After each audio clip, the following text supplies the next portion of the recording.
Good morning, everybody, and welcome to today's webinar, How to Explore Commercial Markets for Innovative Ideas. I'm Rebecca Norman, your moderator and webinar organizer today. Before we get started, I want to make sure that everyone's ready and familiar with the GoToWebinar program. So if you have not used it before, you'll notice that you have a control panel on the right side of your screen. You can minimize this panel by clicking on the double arrow button in the upper left-hand corner, and you can expand the panel by clicking on the same button. So take a moment to practice.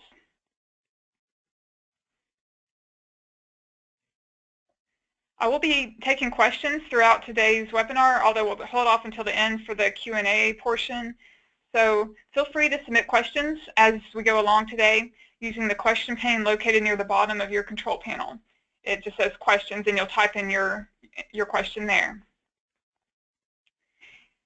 And finally, I want to let you know that the slides to this webinar, as well as a link to the recording, will be available to everyone who attends within 2 days. And they'll be sent to you through the GoToWebinar program as automatic follow-up emails. So if for some reason you don't receive those in the next couple of days, just let me know, and I'll be sure that you get those. So now let's go ahead and get started. Thank you again, everyone, for being here this morning, and hope this is a valuable webinar for you. My name is Rebecca Norman. I've been with the USPTO.gov as an innovation consultant for over 6 years now. For those of you who aren't familiar with the USPTO.gov, this stands for Arkansas Small Business and Technology Development Center. There are centers that are similar to ours in every state.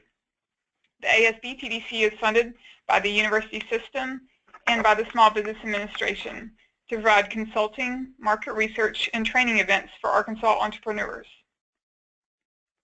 Through our center's competitively funded federal and state technology awards, we are able to offer webinars such as this one.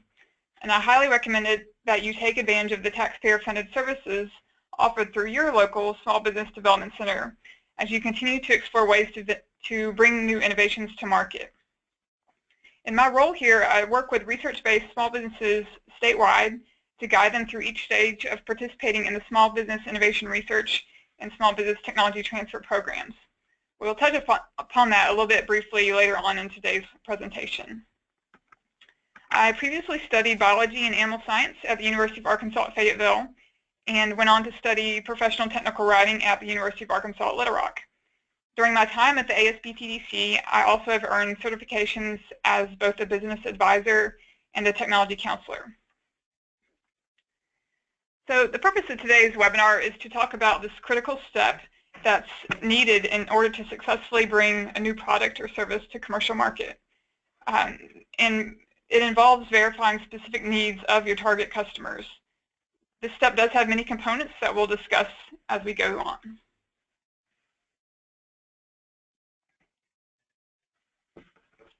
Okay, so when you do come up with a new idea for a product or service, the first thing to really consider is the problem that could be addressed with your potential solution. There are likely already several competitor technologies that address the problem, and it's your job to determine how your innovation can serve consumer needs in ways that are different and better than the existing options. During your investigation of the market, you might even find that consumers don't perceive the issue you wish to solve as a significant problem in their lives. For example, let's say you came up with a new method for people to change the oil in their cars. Many people would prefer to take their cars to an auto shop for this service, even if a new method existed for them to do it themselves. So your market would then perhaps be the auto shops, but chances are good that they don't perceive the current method for oil changes as a problem, since they've done it the same way for a long time. So this is just one example of how you might come up with an idea for a new technology, but it doesn't really have a need in the marketplace. So that's sometimes a way to save yourself some time is to make sure there is actually a need there. Another outcome of your market research is that you might find that your idea is well received, but it only is applicable for a very small part of the population. For example, what if you came up with an idea for an innovation to improve quality of life for people with extremely rare genetic defects? This would still be an important market segment, but a very small one. So the chances of long-term success on commercial market are slim in this scenario, although it would still be possible to self-fund or supply through a nonprofit organization. So when you look at it from this point of view, it also depends on what your goals are. If you want to be a long-term for-profit business, or are you more interested in addressing an immediate need, maybe based on a personal passion of yours, or a need within your family, for example. Those are different types of ways to look at how to bring a technology to market if you want it to be long-term or short-term. So you really want to know how big is the problem in order to know what your chances are of getting out there and being a sustainable business that has a chance of addressing it long-term. And secondly, you want to know who has the problem. So talking to different folks will give you an idea of finding out where the problem is most prominent in their lives. Really, you want to start with the top industry players. So those that dominate about 80% or more of the marketplace. Those are the ones that, when you are able to collaborate with them in some form or fashion, you'll have a better chance of bringing your own technology to market, either by licensing to them or by collaborating with them as project partners. So really get to know who are those top industry players in your target market. And within those companies, who are the key points of contact? And you might not want to reach out to them at this moment in time, but keep a list of who they are. People that are involved in business development, maybe the heads of the research and development departments, for example. Those are the kind of folks that you want to keep track of, their email addresses and names, so that later you can reach out to them when you get more of a fleshed out idea of what you're wanting to develop. When you're purely at the idea stage and haven't really drafted the concept for your innovation, a good starting point might be to conduct some secondary market research. So market research reports and other publications often partition a given market into segments, also known as shares, so that it's clear which segments are the largest. As I mentioned before, you really want to find those companies that fit into that address the largest 80% or more part of the market. So this is a way to get started with that, is looking at market research reports and other types of materials. Within the larger market shares, there is generally more opportunity to locate project partners who can help you to advance your technology through the commercialization channels. If you find that the market you plan to target only comprises a small share of the overall market, it will be much more challenging to have sizable market success. You want to learn also what your customer looks like in terms of the areas in which they live, their demographics, gender, and other characteristics. There may be more than one customer type. It's important to also obtain a measure of how people fall within a given customer segment, so that you can effectively quantify the potential impact that your innovation would have for them. On here, I also include that you can engage your local SBTDC for market research assistance. For example, I have clients come to me that maybe have a lot of great skill sets and access to materials that would allow them to develop a myriad of different products, but they don't really know where to get started because they don't know what the market need is. So reaching out to your local center would be a way to ask us a list of short questions that would allow us to then delve into our market research reports and pull out some tailored data that would let you know where the greatest need is within a given market. And this is only, again, the secondary market research, so it's not talking directly with folks, but it is a way to get a sense through looking at materials what the trends are in the industry and what's being reported to publications. So it's a good way to do some research on your own before you begin talking to people. Trade associations are organizations that are founded and funded by businesses that operate in a specific industry. There are trade associations for many industry areas. Examples include solar energy and water quality. Also have conference proceedings on here. Industry leaders and organizations often talk about the major problems that remain to be fully addressed within their given industries. And you can find information about these issues as well as key points of contact for different companies within archived conference programs. So I would recommend checking out, doing some online searches for conferences that are in your specific scientific field. Taking the time to explore these resources will likely provide valuable information to help flesh out your idea a bit further. Once your idea does have more shape, you're ready to begin talking with potential customers in a very broad way.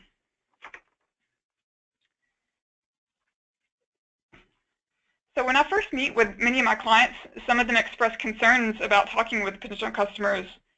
Either they don't want to give away too many details about their technology, or they feel that there's just not enough detail for them to share at this early stage.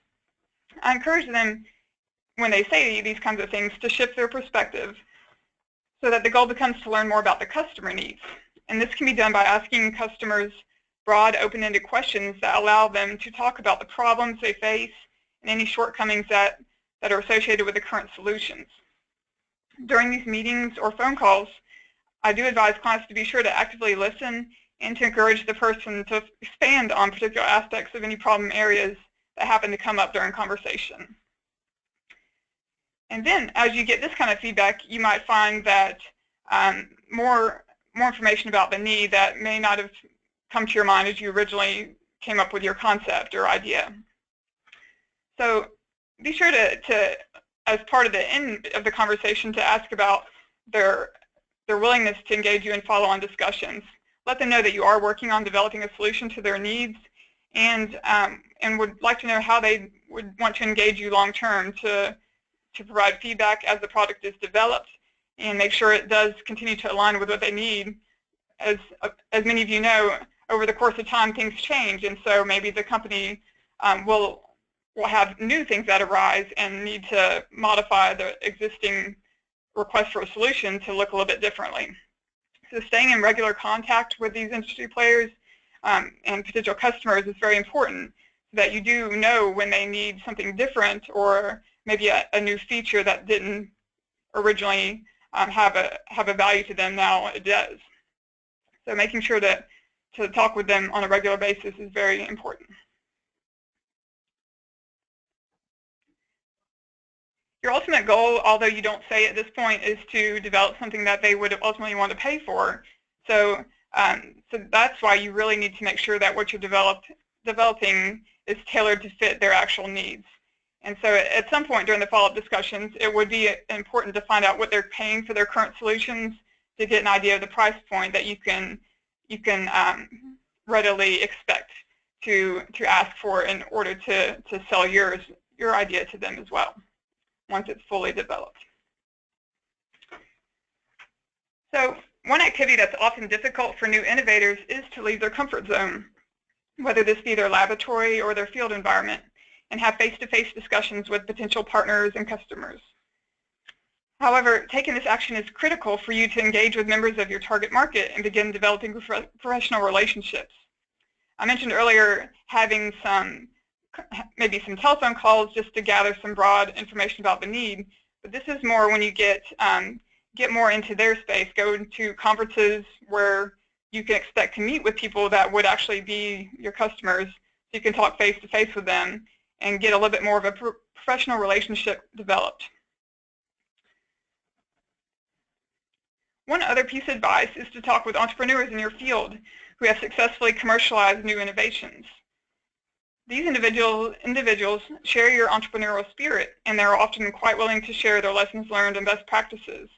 And I definitely saw this here in our state, in Arkansas, at the recent SBIR road tour, where we had three SBIR companies that were based in different areas of our state come on an awardee panel and talk about some of the things that they learned along the way, and give some tips for how to be successful in exploring the Small Business Innovation Research Program.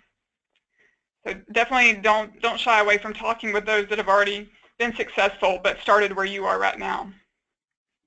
If you're interested in introductions to university collaborators, maybe you need access to resources like a 3D printer or chemical types of equipment, and maybe things that are just in a special environment that you cannot build in your own garage. That's kind of thing that you can get from maybe a medical or a public university. So don't hesitate to reach out to your local Small Business Development Center and see if they can introduce you to folks that are in your areas of interest that could help partner with you and maybe offset some of those costs if you work together on a new project to develop the product or service. And of course, I had on here, always request in-person meetings with promising partners. It's often best to meet face-to-face with people when you can, just to really have to solidify who you are and to be able to exchange information personally. And that way you can also read body language to get cues on what they feel, and as you start talking about your idea, you can gather more feedback even through their nonverbal cues about things that they appreciate and maybe would like to see different in a solution to their problems. So what do you do after you've had all these conversations and gone through all the market research literature? Well, it's important to all along the way be collecting and analyzing the information. Particularly, you want to be collecting it as you go along and maybe analyzing it as you've got a substantial amount of material to look over. As I mentioned, you might find that after talking with customers and looking through the literature, it's necessary to modify your original idea to better match the needs of potential customers. So consider what types of resources, maybe personnel, materials, and environmental ones, would be required to allow you to make this modification.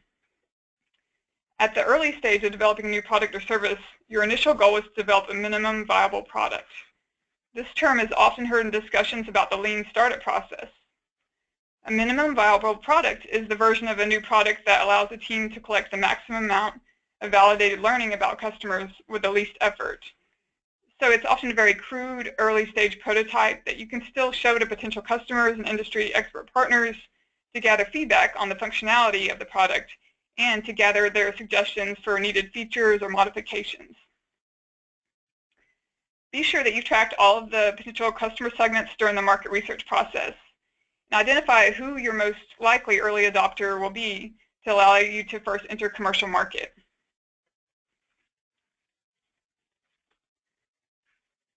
When your idea is at the concept stage, there are a couple of great tools that you can use to share your idea with the prospective business partners and customers. The first one is the business model I've listed here, and another one is a concept paper summary.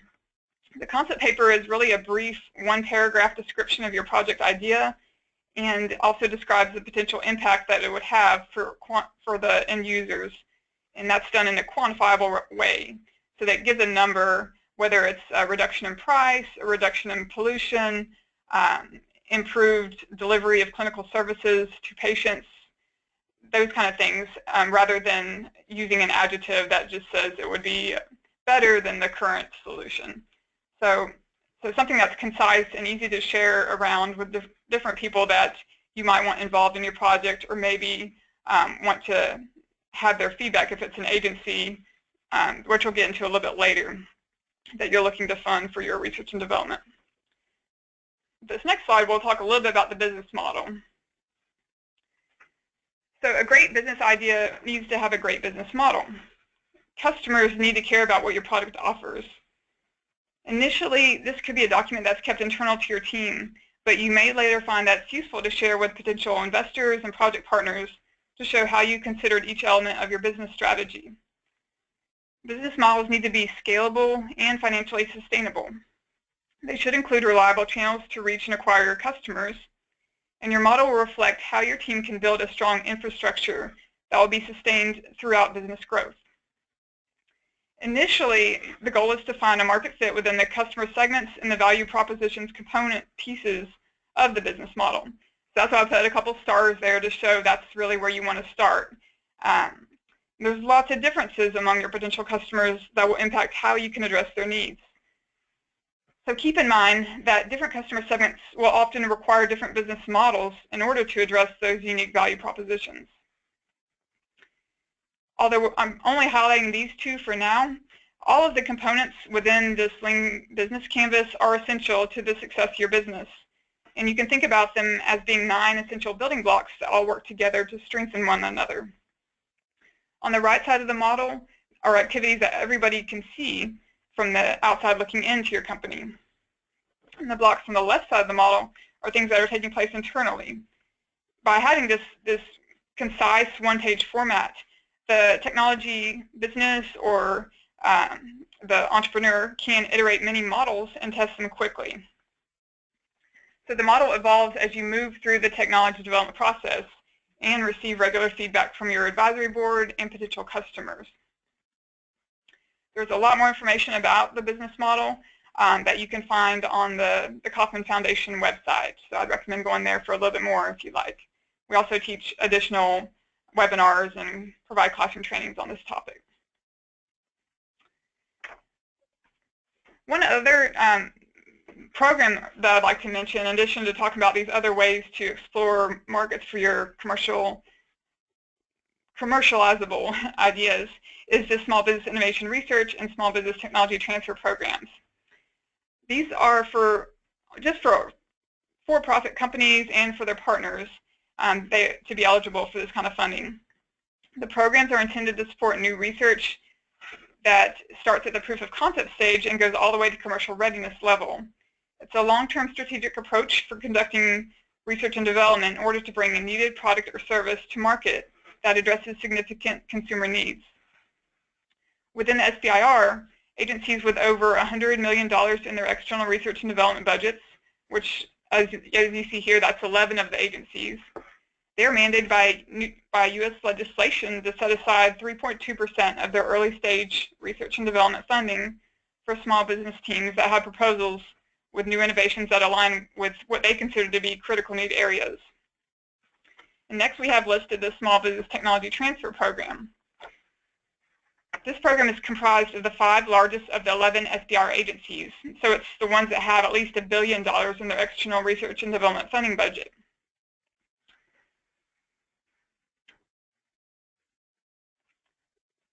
So within the SBIR and STTR, there's a mixture of grant and contract type of funding opportunities. 5 of the SBIR agencies primarily award grants and have research topics that are intentionally kept broad, since the goal of the agencies is to support movement of needed technologies and services out to general society. And 6 of the agencies are contract funding mechanisms, which means that the agency often wants to be the initial adopter for the new technology.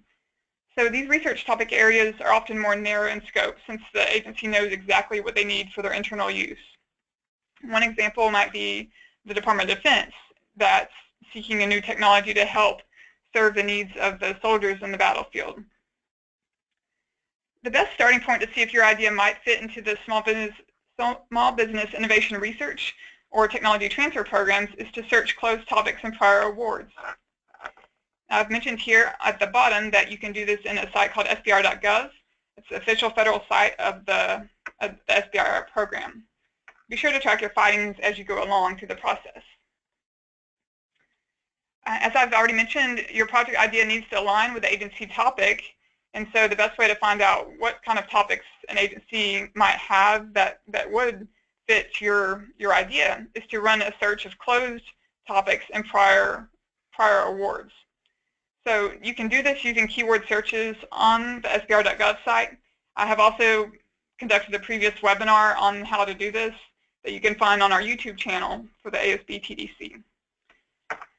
But doing this is a pretty simple way to get a feel for historically what agencies have indicated an interest through their research topics and ideas that would match up with what you want to develop as well. So if you do find that over the course of running these searches, there are topics that fit and there hasn't been any awardation for what you already are interested in doing, it hasn't yet been funded through the program, this could be a potential opportunity for funding that would bridge the gap from idea all the way to commercial development.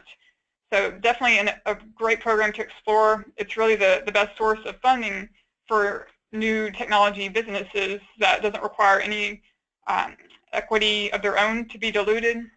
It does not have to be paid back like a business loan. It is a competitive program, but it does allow the company to do high-risk, high-payoff type of research, and it only requires you to invest your time to develop a quality proposal and then conduct that work. So in order to have a high-quality proposal, you do need to have a very strong project team and resources that can effectively address that topic area of interest. Okay, so if you have other questions about the SBIR program, there are tons of different webinars that we do offer on this topic, as well as classroom trainings. But this is just one way that if you're interested in a long-term approach, perhaps if your innovation idea involves a lot of research and development, it is something to consider looking at the SBIR or STTR program as a way to move it all the way down that pathway over the course of 3 to 5 years, fully vet it out and get tested so that it's ready to sell directly to the customer at the end of the second phase of the program. Okay, I saved intellectual property considerations for a little bit later down into this discussion today, because really when you're having these talks with potential customers and project partners early on, you're not, there's no need for you to reveal any specific details about your technology that would be disclosing so much that they would then have the ability to do it on their own, or it would prohibit you from filing for a patent, for example. You're really trying to have more conversations that focus on their needs versus a sales pitch of what you have to offer. But as you do get farther along into building your product or service, it is very important to make sure that you have a strong knowledge of what your options are for protecting your intellectual property. Because as soon as you hit commercial market, you need to be able to protect your value proposition long term. There are a few different ways to do this. The most common ones that I've seen are through patent or trade secret. Some things can't be patented or protected by a trade secret, and in that case, copyright is the best means to protect the intellectual property. It really depends on the type of technology. If it involves software, coding, things like that, what all would be appropriate as mechanisms to use for protecting it. And you can learn a ton about all these different options by going to the United States Patent and Trademark Office website at USPTO.gov. They really explain the differences between all of these different ways of protecting your IP and give you details about the costs also associated with each, not just for filing, but also for maintaining it over the course of time. There are annual costs that you have to consider as well. One patent attorney that I've engaged in the past as a resource has indicated that with regard to public disclosures, sales, or offers to sell, a client would be free to act once the application is filed. So that's referring to a patent application. But however, for security purposes, this attorney did recommend that confidentiality or non-disclosure agreements be in place with potential partners prior to publication. So be sure to talk with your legal counsel about how to develop a non-disclosure agreement, confidentiality agreement, and make sure to sign those if you do need to get into more in-depth conversations with potential customers before you can go further with engaging them and collaborating to get your technology to the next level. When it comes to things like the SBIR program, especially, you do want to have your intellectual property agreement signed with your partners before you receive funding, such as a grant or contract award. That really makes it easier to proceed with conducting the actual project if you already have that finalized ahead of time. So here I have an example of a success story. This is a client I've worked with, Dr. Tito Viswanathan of the University of Arkansas Little Rock's chemistry department. He's also since he founded and is now the CEO of his own company, Synanomet. Synanomet developed a nanomaterial-based process for removing heavy metals such as phosphorus from contaminated water sites. So it definitely serves a needed problem area that was identified by the Environmental Protection Agency in their research topics for the SBIR program. So he pursued that funding and was able to win Phase 1 and 2 awards from the EPA. He also applied for funding from the state through, in Arkansas, we have the Arkansas Economic Development Commission's Division of Science and Technology. You might want to check out, if you're not from Arkansas, what options are in your state for supplemental funding to help bridge the gaps between receiving these type of grant or contract awards through the federal government. Or if you're not a candidate for SBIR, it's still good to know maybe there's some kind of funding that would be smaller but would allow you to get a prototype developed. Synanomet has, at this point, signed an exclusive license agreement with a company called Adtech Holdings that will allow for purification of stormwater, mining, oil, and gas industries. So they decided to go the route where they license out because they can only scale up so far in a university setting. Finding a large industry player partner was critical for them to be able to access those large market segments that we talked about earlier. And so that is why they ended up engaging Adtech Holdings to help them get there, to reach those markets. In these kind of situations, generally an agreement is signed, a contract agreement that has performance milestone expectations set, and discusses how the royalties will be shared between the company and between the licensee of the technology. So those are things that you'll get into further once you get quite a ways down the pathway to being towards commercial market. But I just want to point out that Synanomet was successful for many reasons. For one thing, they did engage with a strong project partner to serve as a lead researcher on SBIR projects. Tito is pictured here. He has many hats, working at the university and also serving as CEO for his company. So he did make a wise choice to engage a scientific project partner who can serve as the lead researcher on the project and help with the conduct of those projects, making sure the momentum is carried out over time. The team has developed a strong network of business advisors. It's important to know that you can build an advisory board without any cost.